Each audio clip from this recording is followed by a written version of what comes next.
어제 이더리움과 관련한 큰 이슈가 있었죠. 내용이 2021년 11월 이후 장기 보유자가 가장 큰 물량을 움직였다라는 내용인데, 이런 장기 보유 물량이 움직인다라는 건 변곡점을 의미하기도 하죠. 이번에도 반복한다면 가까운 시일 내에 뭔가 큰 게 오겠군요 라는 내용이 틀린 말은 아닙니다. 그런데 금액과 이동이 너무 지나치게 몰려있다는 점에서 다른 이유가 있을 듯 했는데, 어제 움직인 액수가 무려 415만 이더리움이에요. 하나로 8조 8천억 정도 되는 금액의 이더리움이 한 번에 이동을 했습니다. 엄청난 이동이죠. 그 원인은 아캄 인텔리전스, 여러분들 아캄 아시죠? 얼마 전 국내 거래소에도 상장이 된 아캄입니다. 이 아캄 인텔리전스에서 그레이스케일이 과거에 떠벌렸던 정보를 기반으로 그레이스케일의 지갑을 추정했다라는 건데, 해당 뉴스가 나오고 과거 그레이스케일의 자산 사항을 스스로 자진 납세하던 트윗을 기반으로 많은 유저들이 1대1 매칭을 해가면서 아캄이 설정해둔 정보와 맞는 것 같다는 의견을 내기 시작했습니다. FTX 사태 이후 신뢰가 사라진 이 시장에서 우리가 실제로 있는 돈일까 싶었던 그 엄청난 액수의 코인이 있다는 것은 사실이라 매우 다행이긴 한데, 문제는 그레이스케일 측에서 발생했습니다. 지갑들을 하나씩 체크하다가 제니시스와의 대출 관계, 담보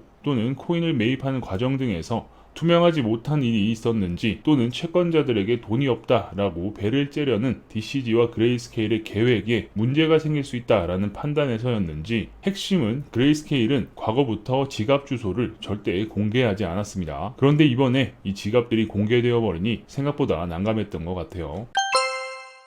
그런데 아캄 인텔리전스에서는 그레이스케일로 추정될 수 있는 모든 지갑 주소에 라벨링을 해두진 않았습니다. 그러니까 해당 지갑 주소가 그레이스케일의 지갑이다 라고 라벨링을 해두지 않았다는 거죠. 진짜 확신이 드는 코어에만 매칭을 시키고 트랜잭션이나 금액이 미달된 주소들은 그냥 방치를 했었어요. 그런데 이번에 이 엄청난 이더리움이 대거 이동을 하면서 그레이스케일은 큰 실수를 해버린 거죠. 지금까지 노출된 주소 외에도 다른 주소들도 한꺼번에 같은 타이밍에 이동을 해버린 겁니다.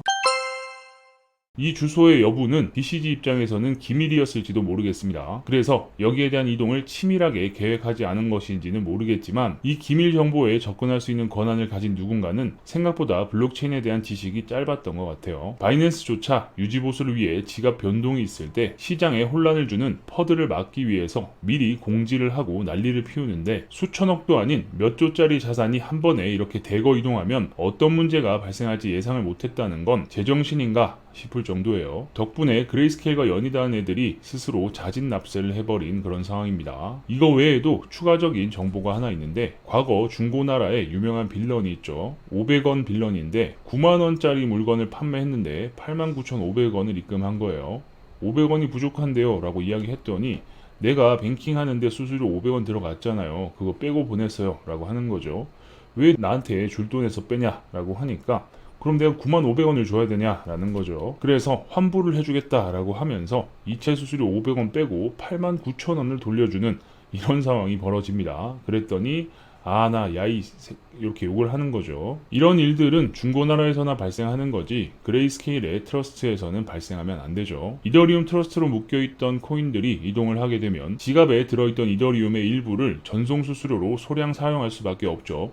예를 들어 5,000개의 이더가 있으면 이 중에 아주 소량을 전송 수수료로 사용을 해야 하는 겁니다. 그런데 그렇게 되면 이 5,000개의 개수가 달라지기 때문에 계약 위반이 되어버립니다. 그래서 이 전송 수수료를 누가 대납해줬느냐? 바로 코인베이스에서 대납을 해줘요. 그래서 이런 일이 벌어지면서 또 하나 단서가 드러나게 됩니다. 전송 수수료를 대납해준 코인베이스가 있고, 그냥 보유한 이더리움을 소모하면서 전송한 그레이스케일이 있죠. 이 두 개를 분류하면 순수 DCG 계열의 자산까지도 파악이 가능해지는 겁니다.